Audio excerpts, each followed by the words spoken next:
Hamad Al-Faki Al-Mahdi est accusé d'avoir coordonné et participé à la destruction de mausolées à Tombouctou durant le conflit malien en 2012. Cette affaire inédite pourrait créer un précédent si elle donne lieu à un procès.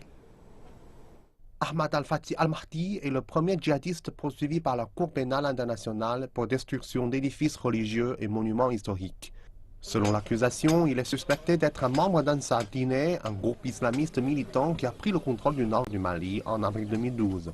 Ils ont établi une version stricte de la charia et détruit 9 mausolées à Tombouctou, qui considéraient être un blasphème. Cela a porté un coup dévastateur aux personnes de la région. Ces mausolées étaient comme la mémoire de la communauté musulmane à Tombouctou. Quand on parle de Tombouctou, tout le temps on dit c'est la cité des 33 saints, 333 saints.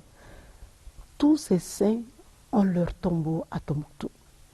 Et tous ces tombeaux sont des lieux de pèlerinage, des lieux de recueillement. Les défenseurs des droits de l'homme qui se sont rendus au Mali au début du procès du djihadiste veulent que d'autres crimes soient ajoutés au chef d'accusation. Cela inclut plus d'une centaine de cas de viol et de mariage forcé. Selon les avocats, cette affaire créera un important précédent. Je pense que les accusations de destruction du patrimoine mondial sont importantes, mais il ne faut pas le faire au détriment d'accusations qui concernent directement la souffrance humaine, que cela soit le meurtre, le viol ou bien le recrutement et l'utilisation d'enfants dans les conflits. Il devrait porter plus d'attention à ces crimes.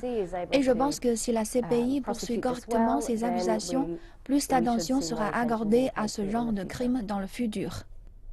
Les partisans de la CPI espèrent aussi que cette affaire apaisera l'exaspération de certains pays africains que la CPI cible injustement, en montrant que la procédure peut être aussi utilisée pour protéger l'héritage culturel africain. Si la Cour réussit à condamner Al-Faki Al-Mahdi pour la destruction du 9 mausolées, cela pourrait ouvrir la voie à d'autres cas de vandalisme culturel, comme la destruction d'anciens sites en Syrie par l'État islamique, qui pourraient être jugés pour crimes de guerre.